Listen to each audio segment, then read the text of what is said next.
Hi, welcome to Dig Into China. I'm Dong Sheng.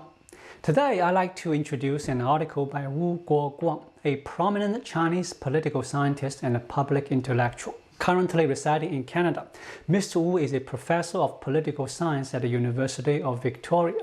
In the early days of China's reform and opening up, he was the editor-in-chief of China Daily and served as a policy advisor to Premier Zhao Ziyang, playing a pivotal role in advocating for political reforms in China. Wu's research covers Chinese politics, democratization, globalization, and public policy. His work focuses on the structure of the Chinese Communist Party, its mechanism of power, and the future of political development in China. After the 1989 Tiananmen Square protests, Wu went into exile and became an outspoken critic of the Chinese government. He has written extensively on political reform in China, gaining significant recognition in international academic circles. Wu's research is renowned for its sharp insights and a deep understanding of China's history, society, and the current political dynamics. Wu Guoguang's article is titled Chinese-Style Modernization, a Windfall for the Elite, a Trap for the People. In it, he argues that the Chinese-style modernization has become the centerpiece of Xi Jinping's regime and serves as a broad summary of the Chinese Communist Party's current approach to governance. But what does this phrase truly mean? With a bit of analysis, it becomes clear that the Chinese-style modernization is not only rhetorically contradictory and fundamentally flawed, but as a policy, it's a trap. What we might call in popular terms a large pit. Why is Xi Jinping so intent on digging this pit? That's something the article also touches on. Naturally, different people will have different interpretation of his arguments and the logic. After reading the title and the core arguments, two recent news stories come to mind, which I'd like to share with you. They certainly illustrate the differences between a windfall and a trap. The first news story involves a middle-aged delivery worker in Hangzhou who tragically died after falling asleep on his electric scooter following a delivery. Eyewitnesses reported that he was known as the Order King in the area. He would sleep on his scooter between orders, waking up as soon as his phone rang, and even slept under bridges. The incident took place in the Xianchuang community of Yuyao district, Hangzhou. On the night of September 5th, around 9 p.m., the delivery worker lay down to rest on his scooter after finishing an order.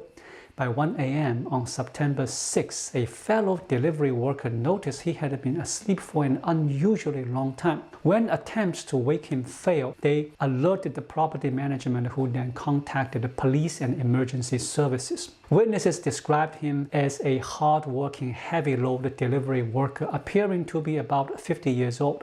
They mentioned seeing him almost every day in the past week, though interactions were brief as he was always busy, striving to earn over 500 yuan per day. He was known as the Order King in the area. Sadly, the witness noted that despite seeing him regularly, they never learned his name or much about his personal life. This story weighs heavily on the heart, and I have two reflections I'd like to share with you. In China, many people who face setbacks in their careers end up becoming food delivery workers. But the competition in this field is incredibly fierce. In Chinese terms, this is often referred to as involution, where it's a cutthroat battle for survival leading to the emergence of figures like the Order King. But should this fierce competition among delivery workers be something people merely observe from the sidelines? Should the policymakers in the Communist Party just stand by? Clearly, they shouldn't. This highlights a gap in legal protections and a failure of the government to act.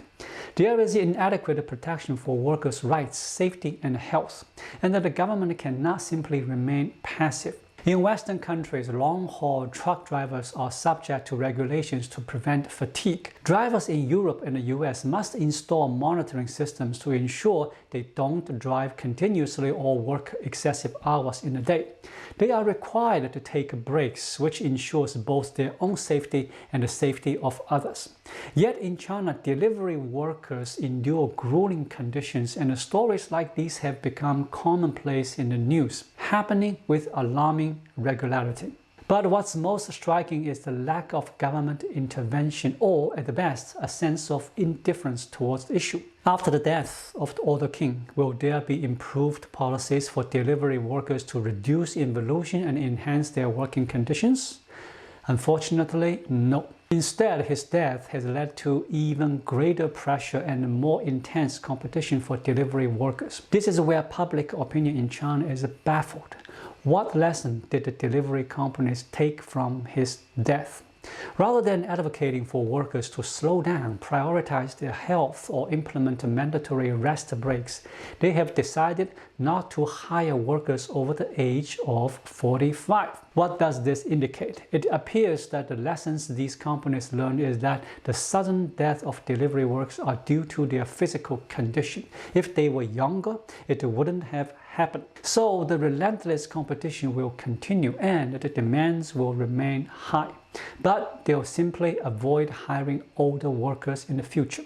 You can see that the Chinese-style modernization and this new form of productivity are essentially traps for ordinary people, with no one stepping in to help those who suffer. Following the rule changes by delivery companies, workers under 45 will face even more pressure to work harder, which may lead to sudden deaths among younger workers in the future. Companies might even lower the age threshold, further hiring only younger and more physically fit workers. This situation reflects Wu Guoguang's idea that the Chinese-style modernization is a trap for the common people. The second piece of news is that China will allow the establishment of foreign-funded hospitals in 9 cities. On December 7th, the Ministry of Commerce and the National Health Commission and the National Medical Products Administration announced that foreign-funded hospitals will be permitted in Beijing, Tianjin, Shanghai, Nanjing, Suzhou, Fuzhou, Guangzhou, Shenzhen, and Hainan Island. This does not include traditional Chinese medicine hospitals or the acquisition of public hospitals. Details on the specific conditions and the procedures for setting up these foreign-funded hospitals will be provided in a separate notice. This news has sparked significant interest in Chinese society as many view the arrival of foreign-funded hospitals, particularly those from developed countries, as a positive step for improving healthcare and treatment options. However, I have a concern. Why are these foreign-funded hospitals only being established in China's most developed cities? Medical resources in China are already concentrated in these major cities, which already have the best hospitals and equipment. The addition of high-quality foreign-funded hospitals in these cities could further enhance their advantages, potentially deepening the existing disparities. This raises the question of whether regional inequalities in healthcare will only be exacerbated, with wealthy cities become even more privileged while less developed regions continue to face significant healthcare challenges. Describing Chinese-style modernization as a windfall for the elites means that it primarily benefits already prosperous areas, further boosting their advantages. In contrast, less developed regions, especially in central and western China, will continue to lag behind, deepening regional inequalities. Even in major cities like Beijing, Shanghai, and Guangzhou, these disparities are likely to grow. The reality is that only the elite will be able to afford these foreign-funded hospitals. This shows that the benefits of reform and opening up are not aimed at helping the poor or promoting social fairness, but are instead designed to cater to the privileged. Thus, Chinese-style modernization turns out to be a windfall for the elites. Class stratification and polarization are significant problems in today's Chinese society. Xi Jinping often promotes the idea of common prosperity, but during his decade in power, he has shown a clear reluctance to genuinely pursue it. He boldly declared that China had eradicated poverty, a claim no other country would dare make. Would the US make such a claim? Absolutely not. Xi's declaration of poverty eradication actually reflects a disengagement from addressing the real issue of poverty. Under Xi Jinping's leadership, he has shown high efficiency, strong measures, and effective results only in areas where he himself does not gain personal privilege. When issues do not affect his own privilege, he tends to disregard them or fail to address them seriously. For example, overcapacity is of little concern to him because it does not impact his personal status. However, there is one issue Xi Jinping cannot avoid: air pollution. Jack Ma once remarked, air pollution is fair because it affects everyone equally, even those in Zhongnanhai can escape it. This comment highlighted the grim reality of the situation. While other issues might be mitigated through privilege such as medical care, where national leaders have access to top-tier facilities like Beijing's 301 hospital, unavailable to the average citizen, Xi Jinping cannot sidestep the issue of smog. When it comes to air pollution, Xi Jinping cannot accept having the same conditions as ordinary Beijing residents. Unlike issues that can be addressed through special privilege, air pollution impacts everyone equally. As a result, measures were taken such as shutting down factories around Beijing and enforcing a switch from coal to natural gas. China prioritized the import of natural gas for the Beijing area, leading to a swift reduction in smog levels. This demonstrates that Xi Jinping only takes serious action on issues that cannot be resolved through privilege, while he remains indifferent to problems where privileges offer a solution. In China, the elite have access to the best medical care at top institutions like a 301 hospital, while government officials and other privileged individuals can access high-tier hospitals. The entry of foreign-funded hospitals offers an additional level of special treatment for this new class of elites. However, there is little attention given to improving basic healthcare conditions for ordinary people who rely on basic health insurance, and Xi Jinping is unlikely to address this issue.